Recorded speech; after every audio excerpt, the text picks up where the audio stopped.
Hello, hello, hello. Hello, Jean. Hello, good afternoon, good evening. Good evening, good Good morning, good day. afternoon. For you, it's early morning, for me, it's late at night. Yeah. Yeah. Exactly. Okay, I'm going to. And then somebody else is getting connected as well. Yeah, and we got someone else coming in. Joanne Fantastic. Swapnell is in, but there we go. There we go. I don't have audio for you, Swapnell. I swap now. And Joanne, welcome aboard. Here she is. Connecting her audio. Fantastic. Good, good, good. Exciting. All right. All right, I'm gonna go stream to the. So for those of you that are kind of new to what we're doing is, so Down the Rabbit Hole is an open discussion. So this is where you can ask questions, make comments, redirect the conversation if need be. We're going to start today talking basically or continuing our talk on our last live stream as far as seeing life through the eyes of a child. And one of the things that, or some of the ideas that we had, there just wasn't enough time to just kind of keep putting everything down there. But the science that is out there regarding what metabolically happens to our body when we think back to particular times or moments in our lives, as far as they actually have done experiments where they've done all types of, taken all types of metabolic readings at a particular time.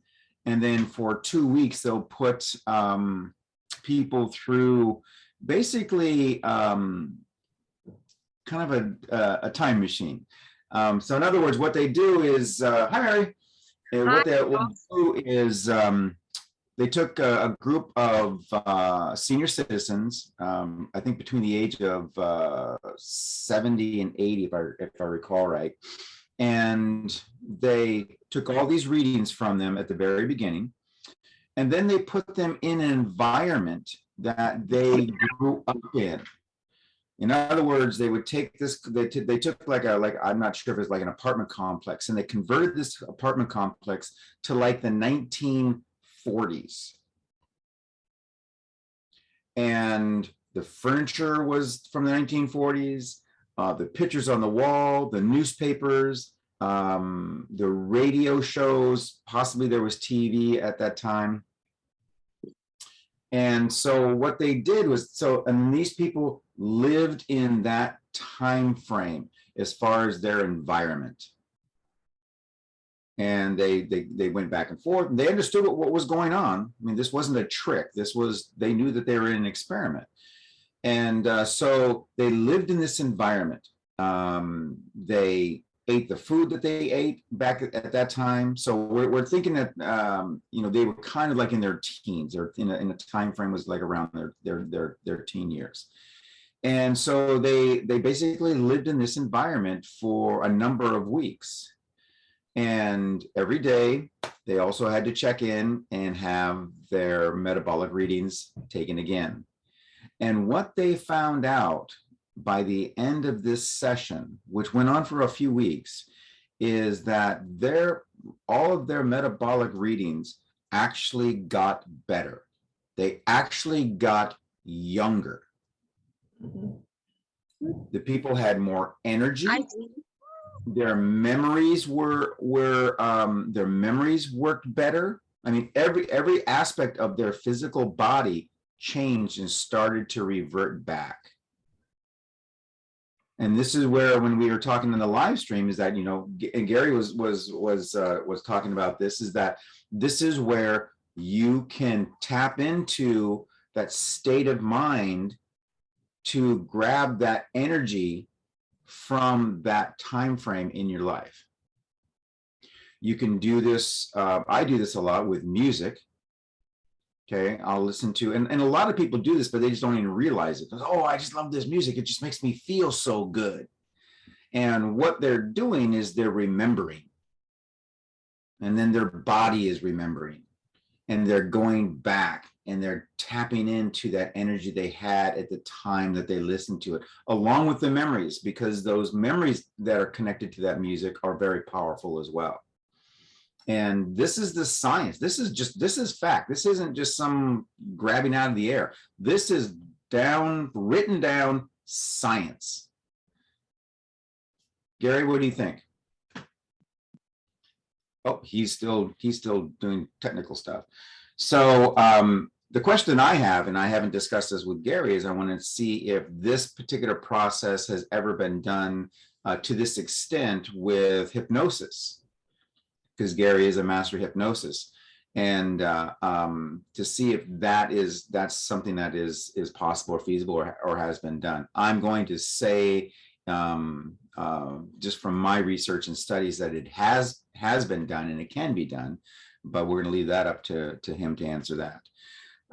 So when we are talking about this on the last live stream, there is bona fide proof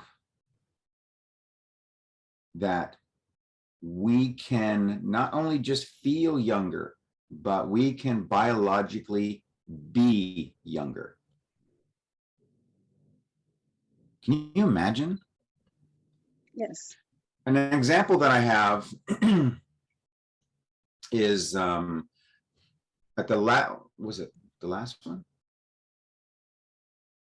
2 weeks ago, I think it was. 2 weeks ago, we did a rabbit hole, and I was at my brother's, and for a family wedding, and there were times when I was at this event that I felt really old because the people who were there had that aura about them that, you know, this is just the way life is. I'm feeling really old. Oh, my joints are just, oh, this and this and this. And it's kind of started to kind of seep onto me. And I'm just like, why am I feeling this way? This is just bizarre. And that probably lasted about maybe a day or half of a day. And until I realized that, oh my gosh, I'm taking on their characteristics. They are making me feel old. Okay, their thought process, their movements, their words. And I'm just like, oh my gosh, this is just bizarre. What an amazing experiment. So then what I did is I reversed it. I started talking more young, I mean, accentuating, you know, remember when we did this, and remember this, and remember this, and oh, let's go listen to this music, and this, and then all of a sudden they started to kind of change a little bit. So that's just as your environment can affect you, you can affect your environment. Yes, I agree with that, Ross. Yeah, I think as what you say, biological age is vital. It's not the chronological age that you are in, it's the biological. Mm-hmm. And have the biological age is not only just mental, but very greatly spiritual as well. And also we have to move our bodies. Yeah, we have to take care of our bodies. And then the whole mind frame can change to embrace life as what it is now, and not, you know, feeling old or anything like that. Because in actual fact, you know, Ross and Gary, I mean, in our hearts, we never age. I never felt I'm forever young in my heart, because in your heart, you never age. You know, maybe your body will grow older, but you have to take care of the body. But in terms of our heart and our mind, actually, we are more enriched. But we never really age, you know. Right. It's forever young. It's forever young. Yeah. So, well, but that has to, there's a point though where that has to be a something that you're doing on purpose. Yes. Because as true. I said, you can be dependent on the environment you're around, you can be pulled into Right. You know, if I went and let's say, for example, if I went to a senior care center and such and spent, you know, a few days there, um, without having the knowledge that I have now, okay, I would probably start taking on those characteristics because that's what those people believe. A lot of those people believe, not all of them, but a lot of them. I think And majority, yeah, yes, you know, majority. and so it's very, very important. I mean, I think that a lot of senior care centers should actually take on this science. It would be a lot easier for them. It'd be a lot easier for their residents as well. I was earlier this week, I was going to the bank. And it was really interesting is that for whatever odd reason, the actual bank itself, you couldn't walk into the bank. You had to use the drive-through. And so, and mind you, I, you know, was walking to the bank, the doors were locked. They said drive-through is the only thing that's open. And so I turned from the door and started walking back to my car. And there was a woman in line in the drive-through.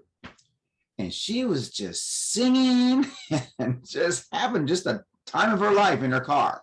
And I'm like, huh, okay, that's interesting. And so I got in my car and I, you know, had to drive around and I ended up parking or being right behind her in line. This woman was so excited to be alive. Now I'm talking her arms were coming out of there and she's just singing. And, you know, I'm just like, I would like to have whatever she had for breakfast this morning. And then she got out of the car and started dancing around her car, cleaning her windows and just having a good time. Now, mind you, she was probably 20 years my senior. And I'm just like, holy cow. And she kept, and this was I was in line for 20 minutes and she just kept going. Now, mind you, I couldn't even figure out what song she was singing. You know, I didn't say that she's a good singer. I'm just saying she was, but you know, she got out, she was dancing and she would just, and then she started cleaning her windshield and her back window and all of her windows. I mean, she had so much energy. It was amazing. And I thought it was very synchronistic, the fact that we were doing this topic this week when I'm seeing this. I'm just like, and I'm just looking at her. I'm just like, okay, all right, wow. I mean, and then she drove up a little bit more and she got out of her car and she cleaned her windows again, same songs playing. And this woman was just having a time of her life. And now, is she like this all the time? I don't know. Did she just win the lottery? Maybe. Or she just understands that if for me to feel better, I have to be better. I have to feel younger. And she just had an enormous amount of energy. And I'm like, that is pretty freaking cool. It really is. But our mindset, more than anything else, having that growth mindset is absolutely, absolutely imperative to having that youth energy inside us. We take it for granted, or we used to take it for granted, until all of a sudden it kind of starts to nature starts to kind of take its toll. And then we have to like, oh, wait, nope, I can't, I'm not going to allow this to happen. And sometimes there's that, you know, that actual conscious effort to, all right, this is the way I'm kind of feeling. I need to make a change. So Gary, are you back on? I am. Did you hear my question? I did. Hi, And Gary. hey, everyone. Welcome back to Hacking Rabbit Hole, or Dumb Rabbit Hole today. That's right. It's Saturday. Yeah. No, I don't know of any specific hypnotherapy processes or experiments per se that have been done like the Ellen Langler experiment, because it's the Ellen Langler is kind of the one that did the age thing. Yeah. But I do know that for me anyways, and there may be a combination of variables for this, but when I was younger, I did a lot of age regression stuff and all the different quote unquote esoterica type hypnosis stuff. I did quite a bit of it from the time I was 13 till probably my 30s. I did quite a bit of it. And, you know, with something I always just intuitively or just, I guess intuitively is the best word. I would always respond to people because they would always say, oh, you look so young for 30. And the same with my 40s. And I said, well, yeah, I've done so much age regression and hypnosis that I'm still back in some age. I'll vouch for that. Yeah. and again, it's not that, you know, as I talked about in the stream, it's not that I go to a childish state, because there's a difference between a childish state and a childlike state. There's a difference. Mhm. And you know, it's having that fresh outlook on things. It's having that new want to you know, want to experience type feeling. And when you see that in people that you know, they often look a lot younger than they actually are physiologically, right? But there's also the other side of it. Okay, there's the other side of it where I know a ton of people that they are so caught up in the number of the age. They're so caught up in the future of, you know, what they should be, shouldn't be, and how they should act. And it's the, you know, the growing up, right? Somehow they got that grow up message when they were younger, and they never forgot it. They kept trying to grow up, and their body reflects it. Their face reflects it. Their systems and the organs of their body reflect it. Right? It's like they're playing a role. It's like an actor that's playing a role. Yeah, we're all You in know, I mean, simulation. when you know, We're when you all in talk a to a lot of simulation. It's character the avatar. It's the avatar they've chosen. yeah, you know, it's like when you talk to a lot of actors and stuff like that, they, you know, they put them into that role, and you see them, you see the physical change in their bodies, and they're just like, and it's, and people have that, well, I'm this age, this is how I'm supposed to be, not really, this is how I'm supposed to act, is most of the time the direction they go, not realizing though that there is also another change that's happening to them physically. Yeah. Yeah. Oops, someone else coming on here. Yeah. So, you know, I think that it's it would, to me, be a great, I agree with you. I think it would be a great experiment to, you know, maybe hook up with Dr. Joe Dispenza and say, hey, let's get some of that brain stuff you got going on and take some people to some age regression. He's a little genius in this topic. Sorry, I must say that. He's a little what? Genius. Oh yeah, Genius. 100%. He's brilliant. Yeah, for sure. Brilliant. Yeah, and you know, so I think that I know that when there was in the early 2000, yeah, around 2000, maybe 2002-ish, 2003.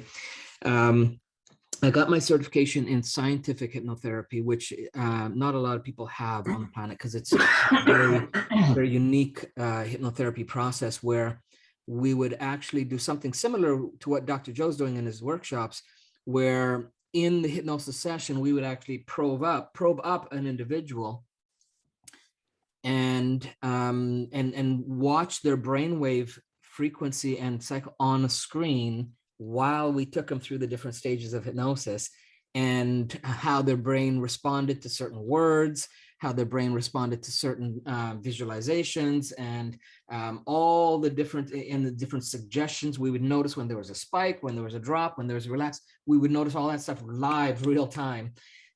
So I would imagine that if we did something like that for age regression, that you would see the brain reacting and responding in a younger way, right?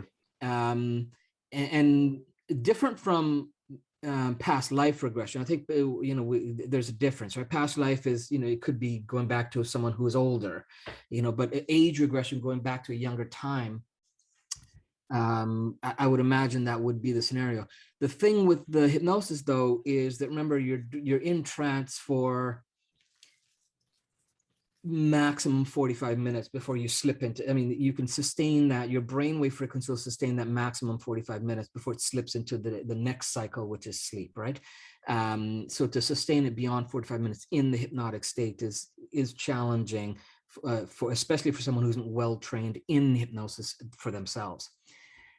So to get long-term impact and effect like those people did, I don't know you'd get the same thing, because they're day in, day out living with the environment, being younger one, memories and all. So there's a lot of variables there that I don't think you would be able to emulate for a long period of time with hypnosis.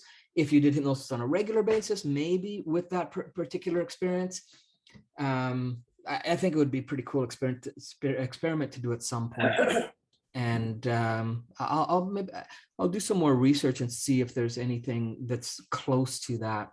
And if I find anything, I'll bring up another rabbit hole. But because Langler didn't use hypnosis during that experiment. Nope, absolutely not. Yeah, just changed the environment. Yeah, and all the data inputs. It's like I said, music, TV, newspapers. All of that. All the visuals, the clothes they were wearing, they changed the furniture. And the key part of that too was, the instruction was that they had to act like that time. So it wasn't just about being, they had to actually physically act like that time also, right? So they, they had to get into the role of being that age of that time, and with the language they used, it's really trying to recreate that experience. And yeah, these 70-year-olds, they noticed impacts on their bodies that were like that showed up like 20 years younger in the physiology and psychology of what they were like 20 plus years younger than they actually physically were. Right. Yeah, we're talking about people with arthritis that no longer had arthritis during that time frame. They physically were starting to change. Yeah. Because their mind was reconditioned or preconditioned, or I'm not sure which direction it went. And I don't know if it was before or after, but I think it's after, because I don't recall anything prior to that. But it was after those types of experiments where she actually started to really push and promote, and I've seen that she's been touted as the one who's actually like started mindfulness training. I don't know if that's accurate or not, but a lot of the mindfulness stuff she definitely promotes and talks about a lot of that stuff now, and newer stuff anyways. So yeah, so it's pretty cool, pretty interesting, that the power that we have, with the mind, and how that can impact so many things. But we're not taught that. We're not given the opportunity to explore those things as we grow up, or as we go through life and experience the things we experience. We're just told, oh, that's the way it is, or the old paradigms of you can't help that, you can't change that, sits in place. Right. And if there's anything I can say from my practice and study of hypnosis, it's that everything can change. Everything. It's I haven't had any of the really, I guess, the most probably the most immediate dramatic shift I've seen in a session, I've seen changes over time for people, was probably in my early 20s. I was doing a hypnosis session for someone. They came in and they they were a good client. We had done lots of other work for them, and they'd gotten a lot of other different types of results. And they came in one day and they said that, oh, I have this thing on my hand, and I heard somewhere that hypnosis can help with warts. And I'm like, yeah, let's see what happens. So we did the hypnosis session, and the session was just under an hour. That's including talk time and induction and all that kind of stuff. And it was focused on visualizing freezing the wart off the hand, which is one of the best ways to get rid of warts is to freeze them. And during the session, I could see this thing, like it was going away. No. During the session.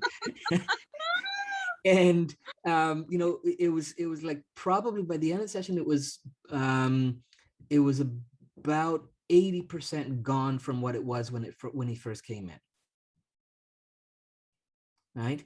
And I was like, well, you just do and we recorded the session. He went to take it home again, and within a few sessions, it was gone. The wart wasn't there anymore when he came back. And after listening to the recording again at home a few times, it just wasn't there. Right. So that's, as far as the extreme reactions that can happen. But in my research of hypnosis and my technology through the years, there's documented reports of people who, while in hypnosis, can shift into, like, split personalities are the best experience for this. Someone who's split personality from one personality who has physiological diabetes, and they switch personality to a personality that doesn't have it, and they can't, within minutes, they can't find evidence of diabetes in the body anymore. Yeah. When they're in the new personality. Yeah. There's evidence of split personalities when they shift, and when they shift from one personality to the other, and one believes that it has brown eyes and the other believes it has blue eyes, and within a short period of time, the eye color changes. That's interesting. Right? Yeah. There's vision would change too. One personality needs glasses, the other personality does not. Yeah. But does it stay after that? I mean, if they stay in that personality, yeah. If whenever they're in that personality, when they shift to that personality, everything about them changes. And when they shift back to the other personality, it goes back to that other personality. So it's whatever their dominant personality is when they come out of that, when they get back to life, if you will, is the one that maintains. Right? It just happens to a particular kind of person who has split personalities, or is it happen to everybody? No, I think the capacity for us to have that type of shift is there for everyone. But, no, I'm talking about people that have developed split personalities. We don't develop the split personalities in hypnosis. People got enough issues.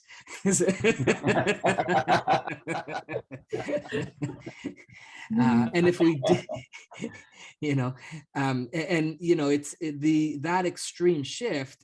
I don't say to condone it. I say to give an example that type of extreme shift shows the potential that us as humans have, because they're not special in any other way other than some part of them is able to make this complete mind, body, brain shift to this new experience and experience it without question. They 100% with every fiber in their body believe that that's who they are. Yeah. Right. Gary, I'm gonna take a moment for just a second. For those of you who are not on video for the show, there is a section, a little thing down at the bottom that says chat, and you can type in your questions as well. Some people have their microphones turned off, which is not a problem. You're more than welcome to just listen, but if you want to interact or have a question, just go to the chat, type it in, and then Gary or myself will answer it. Yeah, and the same with the, if you're watching us live on the stream as well, you can also chat there. And Deb's on. Oh, that's awesome, Deb. Deb. Yeah. So recommended. Deb asking for hypnosis book recommendation. Top of my head, I'll have to think about book recommendation for hypnosis. There's so many out there now, Deb, and I'm not as deeply involved in hypnosis as I've been since retiring. So there is definitely a lot of trying to think of and I've recommended to Deb already to look into some Erickson hypnosis stuff, because Erickson has there's a lot of case studies that on Dr. Erickson and the type of shifts he did, but he was more for like behavior change and things like that.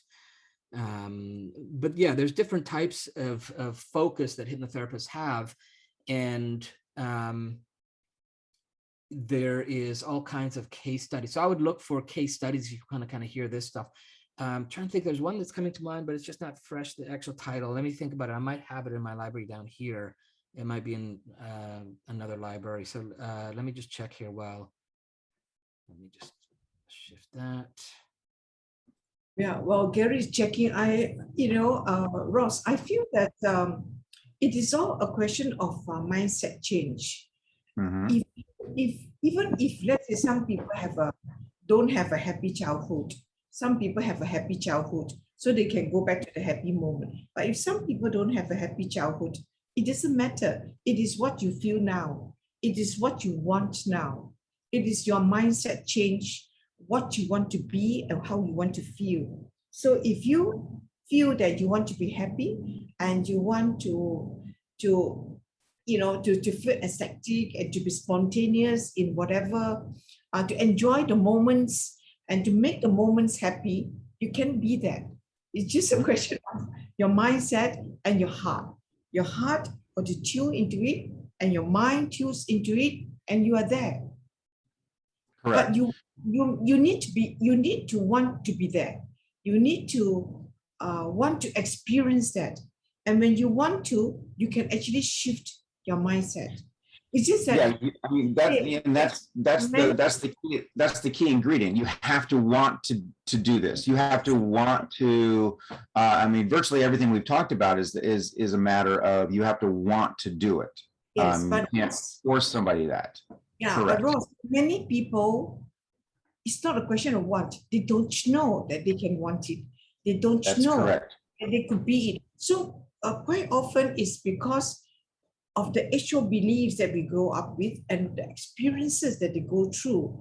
Could be tough, could be difficult, or as you say, you're grown up now. Why are you behaving this way? Why are you being so silly? Why are you laughing like that? Why are you crazy? Why are you jumping over that side? So you're supposed to behave prim and proper, that kind of thing. And so over the years, you tend to be prim and proper, and then you become stiff over the years, And they don't know that you can let go of that. You can be free, that you have another way of to be happy, to be spontaneous.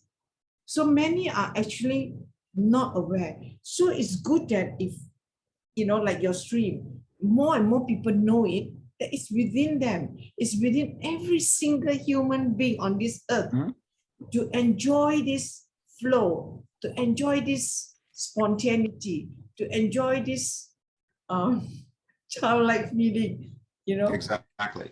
Well, so I mean, there's a couple of things packed into there. So one, going back to what Gary said, the difference between being childish and being childlike. And this is where people get very confused, is that childish is irresponsible. It doesn't have a maturity with it. Right. That's the, I don't have to kind of have attitude or such. Whereas where childlike is that inquisitive, I want to know. Childlike to me is where, when I watch kids and you can just see them just wanting to absorb the world around them. Their brains are sponges and they're just trying to absorb the world, and they're having fun. And they're not having fun at anyone else's expense. They're just having fun. There's no agendas. They're just, and when somebody doesn't, play the same way, they just kind of call them on and say, well, how come you're being like that? We're just trying to have fun. Let's just have fun. Let's just play. And so that's how, and everybody can have their variation of these definitions. And it's very important that, again, we're going back to definitions, that we step back and say, what are my definitions? What are the definitions that I have of this role that myself as an adult is playing. You know, what have I conditioned my mind to be, which is then conditioning my body to be. And going back to what you were saying about people who have not had good childhoods, there's still moments there.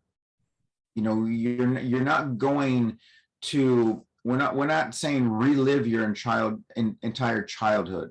Just grab those moments, you know, where it was good, or you felt that you felt, you know, invincible, or you had that energy. They're there. And such, they've probably been kind of covered over and buried by some of the other, bad moments, for the lack of a better term, but they're still there. And the energy was still there. The energy of a child is still there. I mean, I'd love to do a week-long series about, you know, taking children who have been through just these traumatic times and rebuilding them, to, you know, help them, you know, say, okay, that was the past. Now I want to move forward. Because a lot of us as adults are still dealing with things that have happened to us in our childhoods. You know, when you get into the counseling and coaching that Gary and I have done and such, you see that. It's just like, you know, let's go back and let's just take that and move that out of the way. It's just because that's still holding you back. It anchored something, and then they're still living in that moment. So everyone, no matter what they've been through, has the ability to move themselves forward and harness that energy that they had as a child. And whether it be for just energy, physical energy, or whether it be for a mindset of and getting out of the I can't, or the most important one, I'm not allowed. Those are the ones that are really, really down deep. And I We've think been told as children we can't do something. Yeah, Ross, Go ahead, the other Jane. thing is important is curiosity. One must always have curiosity in life and to want to find out more and to be more. So when you're curious, when you have curiosity, there is always wanting to know more. And also what was said earlier in the stream, I was listening to it, was that you must not have the mindset that I know it all. I know already, you know, I know it all. So when you say I know it all, you already close your mind. And many adults tend to say, I know it all. Sometimes when you want to introduce, I have my own relatives as well. When you want to introducing them things, oh, I already know them all. I already know. So when they already say, I already know, they already close their mind. I don't need to know more. So I found that is the limiting factor, that many, when they reach a certain age, they tend to say that I already know. So that closing the door, it's another thing. I think we need to open the door. Yeah. Exactly, I agree. But a lot of times people are saying that you know, I know that because they think they're supposed to know it. Again, it's that role. Well, you know, it's the conditioning, right? Yeah, it's exactly. The conditioning that we got from, and it's so backwards that, you know, when we go to school, right? What's the purpose of going to school? It's to learn stuff, right? And you can only learn stuff if you don't already know it, right? So when you go to school and you go to this place with this idea that, hey, I'm here to learn something that I don't know because I don't know it. But then when you don't know it, you get punished. Yeah. It's so backwards. Or you have that moment, you know, I mean, we've all been around kids where, you know, they're always like, why? Stop asking why. They're asking why because they want to know. Yeah. They continue to ask why because you're probably not explaining it to them well enough, or in the way for them to understand. Yeah. And such. So then what happens is the adults tell them, you know, just be quiet, or it's because I said so, or whatever, and just pushes that, just slams the lid on their inquisitiveness, their curiosity and such. And this is when that's the time that you want them to your job, our job as adults, is to be there to give them the information, to teach them so that they can be better than us. And to be okay with that, you know, I think it's to be okay with not knowing. People just not are okay with that. No. Gary, that's so lovely. That's so nice. That's so important. Yes. It is. Absolutely. You know, I mean, I don't know if you've ever been to in a group of, you know, being around younger people and such, and actually being brave enough to say, I don't have the answer to that. Or when somebody tells you something like, you know, I didn't know that, tell me more. And you'll see a state change that they have. You want me to tell you? Like, yeah, I don't know about this. Tell me, show me, teach me. I want to learn because I don't know everything. I don't know what you know. That's powerful for them. Powerful for us as well, but it's really, really powerful for them. You've had different experiences than I have had. So tell me. I remember this, a guy I used to work with, where he was, I mean, he had a life that you just see on TV, and not the good TV. But, you know, I mean, he was, you know, lived on the streets. He had to survive. He dealt drugs. He, you know, I mean, it's just like, and he was younger than me. And I'm just like, tell me about this. I don't understand it. Tell me why, you know, how you're thinking. Because he had kind of an edge to him. He always had an edge to him. And I didn't understand why. Because I would take that edge as like, just chill, because he was very reactionary. And such, you know, so then it was like, you know, why are you talking like that? Why are you answering me like that? Or why, whatever. And he said, well, it's just the way that, you know, it was the way I grew up. And then I'm just like, tell me, explain to me, because I don't understand. I can't come from your perspective. So teach me your perspective. And now we're really, really good friends. And he still has that edge, but I understand it. And at the same time, you know, he's polishing himself up. He's been promoted in the job that he has now. And, you know, he's trying to be better, and he is being better. And he's just, you know, he's polishing himself. He's not really trying to push anything back that happened in his childhood, because he understands now that that's what made him what he is now. And so that is his foundation. That's why I'm saying he just polishes it a little bit, just kind of cleans it up a little bit. But, you know, I earned his respect when I said, tell me about your perspective. Instead of forcing him to see things through mine, I asked, let me see it how you see it. And then I'll say, okay, well, this is how I see it. And we just had this really cool conversation, you know, and we are from just two different sides. And it was great. It really was. And to watch him now, I mean, he's really, you know, come so far in just a few years. And he still has an inquisitive mind. He still has a very, very inquisitive mind. And he has no problem saying, I don't understand this. Can you explain this to me? And he's in his 40s now.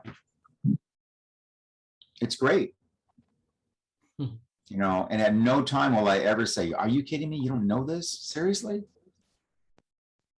Because that I could take the chance of stifling that curiosity. And that curiosity is what is making him succeed now. Yeah. Yeah. And, you know, one of my, I'm trying to think of what the phrasing, I'll have to get the phrasing of it. There's a phrase one of my teachers used to use, and it was something like, dare to not know long enough so that you can know. Yeah, that's good. Right? Right? You know, to be in that state of not knowing long enough so that you can know. Mhm. Right? Yeah, so it's and even in you know, in Kung Fu, you know, we often say that, you know, the sign of a true master, regardless of the level of the belt level, quote unquote, that you reach, or the proficiency level that you achieve, and the sign of a true master is one who can go into a class with what we call a white belt mindset, coming in as a beginner every time. Right? And it's not easy to do, right? It's not easy to do because we accumulate all this knowledge and we accumulate all these rules around this should be this way, this is good, this is, and we hold on to those, right? It's, can you let go of those for a window of time so that maybe something new arises? And that's what kids do all the time. They understand that they're in this state of not knowing so much, you know, and being in that state allows them to be curious, to you know, for the sake of wanting to know. But we lose that as we grow up, right? As we get into adulthood, as we get into our quote unquote roles that we settle into through our lives, right? Yes, Gary. You know, it is important at whatever stage in your life. Like for me, I lead a company. I always believe that my mind is open to learn from the young ones and to hear them. And I'm always open to learn from children because they have something to teach us. So if our mind stayed open and you don't put yourself at a pedestal that you are so high, and that you are already closed and you know everything, then you actually are closed. But when you are open, so the word is very open, to be very open, to listen to those who are lesser, who are younger, even kids, and even somebody who have failed, or somebody who is very poor, or who have whatever they are, they have a story to tell that you can learn. And actually, I learned a lot of things from people who don't know. And because they don't know, I learned to learn how to know. So because you learn from them not knowing, Yep.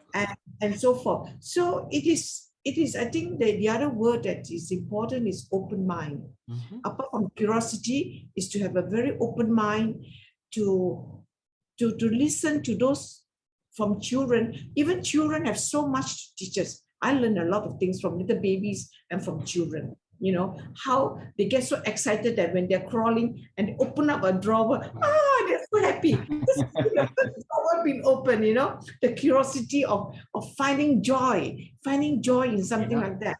And then you have forgotten that you've taken open in the drawer for granted, and then the little baby crawling and pulling out the you know, the drawer, and the child was so excited that he found a drawer open. Things like that. So there are many things that we can learn if we have our mind open, you know. And so all these various definitions of open mind, curiosity, you know, to go into that, if we can embrace all this, all of us, no matter what age we are, you know, we can be forever young and enjoy. Yeah, for sure. And you know, and that was really the theme of the talk on Thursday, was on the stream, was, you know, just getting access to, and it doesn't mean you have to live your entire life there, but get more of the childlike nature in your life, and notice how things you start to perceive things differently, and see things differently, and to go into that if we can. Yeah, absolutely. That's what we want to do, right? We want to access that, and to make it okay, right? To make it okay to have that for your life and for your times, and not shy away from it, or think that just because you're having this childlike joy and curiosity that you're any less than someone who doesn't. Right? Because I think, you know, again, like Ross was saying about this person who's dancing and singing, and, you know, there's people that are judging that person, looking at it instead of going, oh wow, that's amazing to have that. They're going, oh, what's she doing? Doesn't she understand how old she is? Or there's that going on, right? Mm-hmm. And you gotta quote unquote combat that through your life. So it's being unattached to their expectation of you and to really touch into what's right for you, as opposed to what other people have put out there as the right and wrong in the society, right? Mm-hmm. Yeah. I mean, if I had had the chance on that particular day, I would have loved to have gone to some of the other cars that are on. What do you think of that person? Isn't that just crazy? And just see what their impression was. Because I was envious. I mean, I'm just like, I want to figure out what that person, what was going on. Was she celebrating, or is that just the way she is? But it was something else. It really was. Yeah, I guess judgment. We tend to do judgment. So the other thing that we need to take away is judgment. Yeah. We shouldn't be so judgmental. Which again, kids don't have, right? I mean, you see you put kids in the playground and they're not judging one another. They just want to play. They make friends like that, right? They're not judging and they don't care the age of the other person. They don't care up until a certain age, until they're taught that they should. They naturally just don't have this filter of judgment on when someone's doing why they have preferences for sure, but it's not judgment, right? Yeah. Mm-hmm. Exactly. So some of the things that people can do is, to help you along in this process is, like I said earlier, listen to the music that you listened to when you were younger. Watch a couple TV shows. I remember, oh my gosh, this was 15, 20 years ago. I was home. I wasn't feeling good. It was one of my, it was just a couch day because I just felt I had the flu or something like that. And there was a movie on that I'd never seen before. And I just turned it on, and it was like it was an animated movie. And I'm like, oh, this is just like when I was a kid. And I just laid there, and that movie made me feel so good. Because I just, I was, I felt like I was a little kid at home. I was waiting for my mother to walk in from the kitchen, because my whole state just changed. But I started feeling better as well. And that day was when I first started to realize, I'm like, there's something here. There's something going on here. This is Do very, they very still show silent movies, Ross? Do they still show this?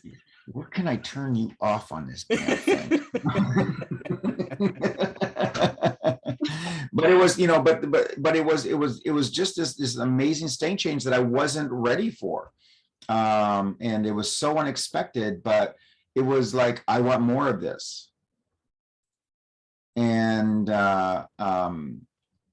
it just really, I just started feeling better, and I'm just like, wow, this is just crazy. It was almost surreal. That could have been the fever too, but I don't think so. But it really started making me think about that, and then I started like, well, okay, well, there's, you have music. We always like to listen to music that we listened to when we were younger. A lot of times people do. It's just like, okay, well, that it all kind of started to make sense. I started putting it all together. And then I just kind of continued that type of, I created a habit of it. It's just like, I'm going to watch this old show, or I'm going to do this because it'll pull me back to that state. And then it was after that I came across the Langler's work and such. I'm just like, oh, well, this is why it's starting to work. Now I'm going to do it even more. I'm going to set that as part of my routine. And it's, and it's served me very, very well for the longest time. So we all have these different things. Like I said, music, it can be TV, it can be books or magazines. Again, when I will control, I mean, I still see people that I went to school with and such. And like I said, when I was back with my family too, it's like, I will start to control the conversation more, because I don't want that wet blanket on top of me. So I will control that. Remember this? Oh, I remember when we used to do this. And I remember when we used to do this. And then you'll see their state start to change as well and such. And am I doing them a favor? Yes, I'm doing them a favor, but in all honesty, I'm actually doing it more for myself. So it's because, when you have too many people around you, it can like, oh, hang on a second. So just control your environment a little bit, control that conversation, control control it to where, you're doing them a favor as well. And then if it's the right person, you can say, this is what I've been doing, this entire day. You feel better? Yeah, I do feel better. I haven't felt this good in a long time. Well, let me tell you why. It's amazing. Yeah. And Gene, that's how, like what you and I have talked about, or we talked about on a lot of the previous shows, is that's how you spread. By example. That's how you spread the word. That's how you spread the process. Yes, it's true. Ross, there's so many of us out here and out there. All of us want to feel happy. All of us want to feel, as we move on in years, we want to feel young. And it's so easy to feel it is by what you are teaching today in the stream of number 49. Yeah. And what we are talking about today, it's about being young. We moved on in terms of chronological age, but in biological age, we are so young. If we can sort of, if we want to, as you all said, and we want to feel this feeling, to let our heart flow, to let our mind be open, to be curious about what's happening around us, and to embrace small little things. Like this morning, I was doing exercise in the garden, and suddenly I saw out in the grass a little white flower. I took a picture of it, and I'm going to put it into the Facebook, because it was such a pretty little wildflower out of all the grass that it was there. And I took a photo of it, and I said, I sent some love to it, Yeah. So it is just to be curious about things and to enjoy little things, Yeah. And then people say, where is joy? That is joy. If you can just see something and enjoy it and embrace it, that in itself is a joy. Yeah. So there's joy everywhere around us. It's whether we want to see it or not. Yeah. Absolutely. Yeah. Absolutely. Exactly. So I love the way the two of you try to bring all this out, because this is what we all need. Many of us, even among my relatives, among my own sisters and all that, I always tell my younger sister, go and study, go and do something, have more purpose in life. Why do you always say that, oh, I'm already in my late 40s, I'm in my 50s, so I think I'm too old to learn. I say, how can you be too old to learn? Yeah. So they feel that they are already old, Yeah. and they can't study anymore. But it's not necessarily so, yeah.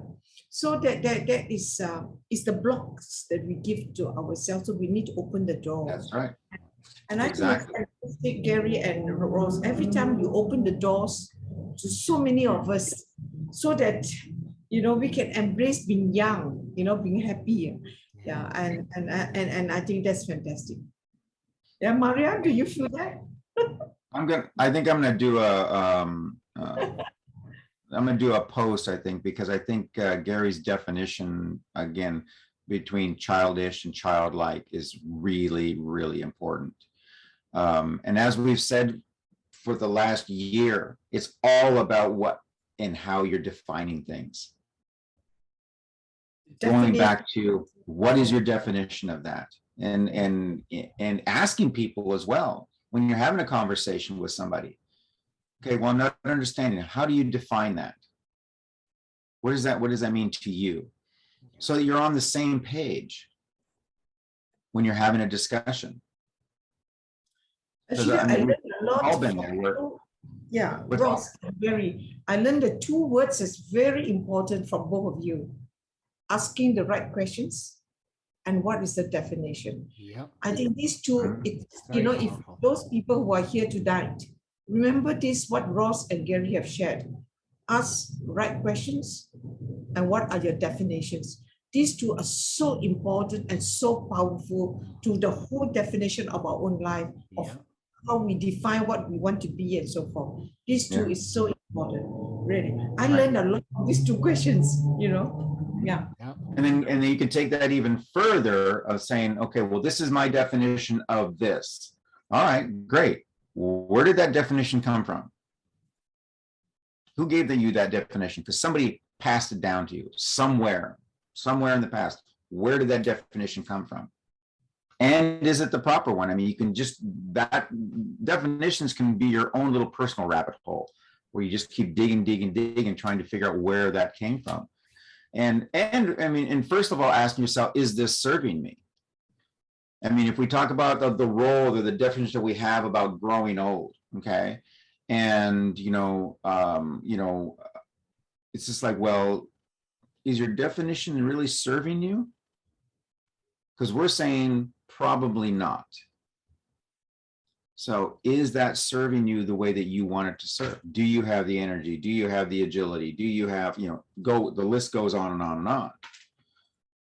And I have friends, I have good friends that are not quite on the same wavelength as I am and such, and they have some physical ailments. I'm like, well, they're very set. This is the way it is. This is what getting old is all about. I'm like, no, I'm the same age as you. It's like, I don't think so. I said, maybe you should look at this differently, but they're so set. They have that set mindset. They're just, that's it. And they will, I'm like, well, the only thing I can come back to them and say, well, listen, if you're happy, if it's working for you, if you like this stiffness, if you like this pain, if you like, if you're happy, well, of course they're not happy with it. I'm like, well, then maybe it can change. No, it can't. Then you're happy with it. You're settling for it. Maybe not happy, maybe happy is the wrong word, but you're settling for it because you're not looking at any other options whatsoever. You're just saying, this is the way it is. And I've had these conversations, I've had these over and over and over again. But, sometimes you just can't get past that. Somebody set this definition in a person's mind. And it could have been, a relative, a mother and father, could have been, different friends, could have been television, media, whatever the case may be. Because something has set that definition in their minds. Chronologically, yes, I don't think that there's a way that we can change our chronological aging of our bodies. And that is because of our definition of time, and that's the only reason. Right. So again, definition. Mm-hmm. Yeah. Mm-hmm. And as I said, I'm saying I don't think, but I'm not going to say for certain. I don't think anybody has ever heard Gary or myself say, this is the way it is. Because we have that childlike mentality of, this is the way we understand it now, but tomorrow we may come across more information or better information. There's always that possibility. If you look at, I read a lot of science magazine, a lot of research. And, one of the things that I've learned that even though a lot of science and scientists will speak in, this is the way the universe works. But there's a precursor to that. It's like, so far, from what we know, this is the way that we understand the universe to work, is really the proper way to say it. Yeah. Okay, What we because thought, the way 10 we years thought ago- it worked 50 years ago is not what it is. Exactly. Exactly. You know? Or go 500 years ago when you thought that, everything revolved around the earth. Yeah. So there's always that ability that things will change, or we will discover something new. We'll learn something new. And again, the people who are discovering these things have the childlike mentality. They're just like, well, that's different. I'm going to look at this. I want to look at this. I'm going to look at this from every different, kind of direction. I'm going to lick it. I'm going to touch it. I'm going to feel it. I'm just like, wow, this is really amazing. I want to learn more about this. And then all of a sudden they discover a new material or a new energy source or whatever the case, or a new molecule or new this, because they have that ability. As where you have other scientists and such that are just, this is what the research paper says. Well, yeah, for now. No, this is the way it is. For now. Was it, Gary, do you remember, was it like 1956? Somewhere around there. The director of the United States Patent Office actually said, we might as well just close the patent office now, because there's absolutely no way that anything else can be invented. He said that.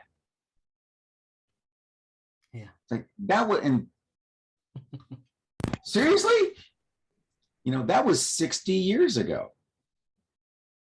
Before we had electric cars and the internet and computer or home computers and all of this stuff. I mean, it was amazing that somebody in that position could ever say that. And this is, that's just part of the world. That's just the way a lot of people are. So there is a we hear a lot of people say question everything, and there's a lot of relativity to that. It's just like, yeah, I think you should. It's just like, is that definitive? Is that definite? Is that, are you sure that can't be any better? And that can be anything. I mean, look at how many books that are out there from, way back when on how to raise children. Oh, that's the old science now. We've discovered something new. That doesn't work. That's actually very bad for children. Yeah, we raised a whole generation like that. What have you done?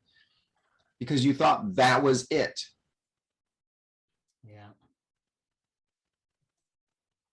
Hey, Question. Justine, how you doing? I'm good. I'm sorry, I was having some issues. I couldn't hear. Oh, you have cut your hair. I noticed you just cut your hair. Yeah.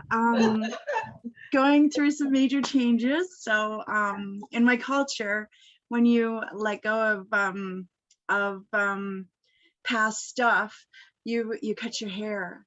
So Justine, here's an interesting thing I've noticed though. It's not just your culture. If you watch people, when they have major changes in their hairstyle, it almost always correlates with shifts that happen, and not just your culture. I've seen this over 30 odd years of observing it.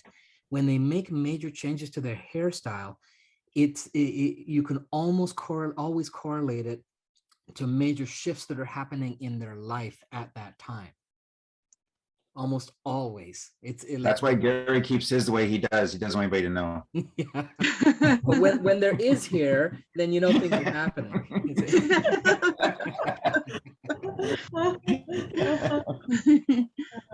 So yeah, so that's interesting, because it's the first thing I notice when I see people, when I see their hair change. I'm always curious what's going on in your life right now. Always. Yeah.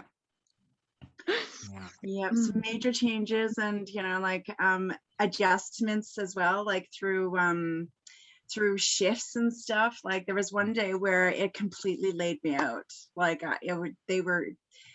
I couldn't move or anything. And, you know, even if I did, you know, like went and got the COVID test and everything, and it was negative. So that's when I realized it was actually the same day that I cut my hair that it completely laid me out. And I had to just go with the shifts, like let my body adjust accordingly. And like I pick up a lot more now. Like I'm a lot more sensitive than I was. Like it's crazy. Interesting. Wow. Yeah. That's cool. Nice. Yeah, you've Yeah. shifted a frequency in a dramatic way, which is awesome.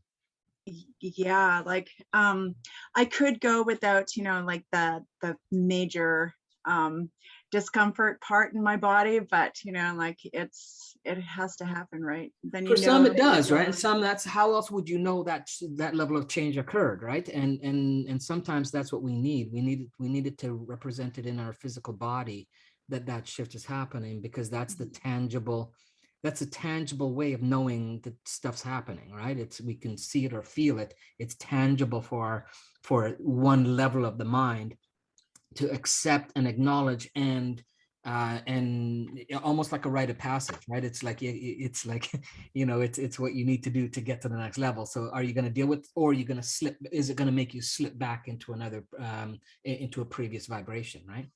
Right. Yeah. Well, when I like before I lost hearing and stuff there, Dispenza doesn't talk about how your thoughts can actually keep you younger. Like if you look at my pictures from when I was 16 to when I'm now, I look way younger now than when I was 16. Wow. Yeah. And good. Right? Like, and being level 47, you know, like I don't have any gray hair or anything yet, you know, like I have younger friends who are, you know, coloring to keep, you know, their young vibe. And I'm like, do you know how much I want that? You know, like I want that gray. I want, you know, like I think it would be beautiful. But, you know, like, so I tell them, like, just grow it out, you know, like embrace the beauty that your body is gifting you. Yeah. That's great. So when you have a mindset that is open and that's curious, and you know, you'll be surprised when you travel through the journey, you actually look younger than you were before. You know, whether it's 10, 20 years ago, you will look younger than before. I think it's actually make you look younger. Yeah. I think it's, you know, like it's because you come to that point where you drop the ego, you drop, you know, like that mentality of yesterday and tomorrow, and you get into that moment of now, you know, like that creation of what's happening in this moment. Awesome. Exactly. That's great. Well, so we're back on. And also you live, you see, like many people also tell me that, oh, Jean, you look so much younger. And, you know, and it was about like 3 years ago when I was busy. I didn't have time to think. 3 years ago, I said, stop. You know, I start to have more time for myself. I start to think, and I started to write a book, Journey of My Life. And then I started to reflect. That's when I started to shift. I started to change. And that's when I started to join Facebook 2020. And that's when I discovered Gary and Ross. And you know what? That's where I wanted to know more than what I am and what I was, you see. And then in your discovery, in your journey, you actually become happier and you resonate with things that you listen and you know, the various, I mean, I'm also in other groups that resonate good energy and good vibes. And with that, as what you say, Josephine, you actually grow younger because you know why? Your being, your heart feels happy. And there's like a joy that's within you. And that in itself is reflected in you. That my staff, when they don't see me for a while, they had a Zoom call for all the sales staff to say, Miss Yap, we need to have your vibrations. You need to hear me talk. And after I talked and everything else, and the staff was so happy, you know. Yeah. So it is, it is surprising. It's just that it's during this journey of this last 3 years that they too feel the vibration in me. Yeah. And what Gary and Ross are teaching are fantastic, because I know it is what that will actually give the kind of beautiful vibrations within us. And it's not unique to me, it's the same for everybody. It's only whether we open our door. That's it. So when we open our door, it's there. Yes. Gary and Ross are, are trying The to guides. show all of us, hey, open your door, feel it, be it. Yeah, so that's why I appreciate it so much that both of them are able to do that. Yeah, in a level that is very doable level, Yeah. to conceptualize it in a very easy way. So Nuparat, I think that's how I pronounce it, says, thanks a lot for the session. I feel I'm still a young age. I never thought it sound abnormal, but I feel better from listening to your conversation. It's cool for me. Time's on 11:15 p.m. Have a good night. So yeah. Oh, wow. Thank you. Great. Well, that's You know, lovely. and we are there any other questions anybody has? We are kind of getting near the end, or we're actually past our hour. So we Knock, do try okay, to we'll call you Knock. Josephine, we wish you would have been got to us earlier. We hate to. No, I'm sorry. I No, went no. for a run with my son. No, So- Well, we're glad you It's made it. lovely to phone with Have you. your beautiful energy in here. Yeah, lovely to have you back here. Yeah. You can Yeah. jog like this. Yeah, exactly. Really. We'll be Next the one that weekend. motion sickness. We're like, okay, it's like. All right. So, any other questions we can answer before we sign off here? Anything else that? Thanks, Joanne, for anybody- being here. Thanks, Wisla, No. and thanks, Knock, Thank for being here. you. Next time, if you guys Ross are and feel Gary. open for it, top on your video and join us in the Bye, conversation. We'd Maria. love to hear you. Team. Bye. Bye, everyone. Have a great Bye. weekend. See you next Bye, week. Bye-bye. everyone. Nice Bye, weekend, everybody. Bye-bye.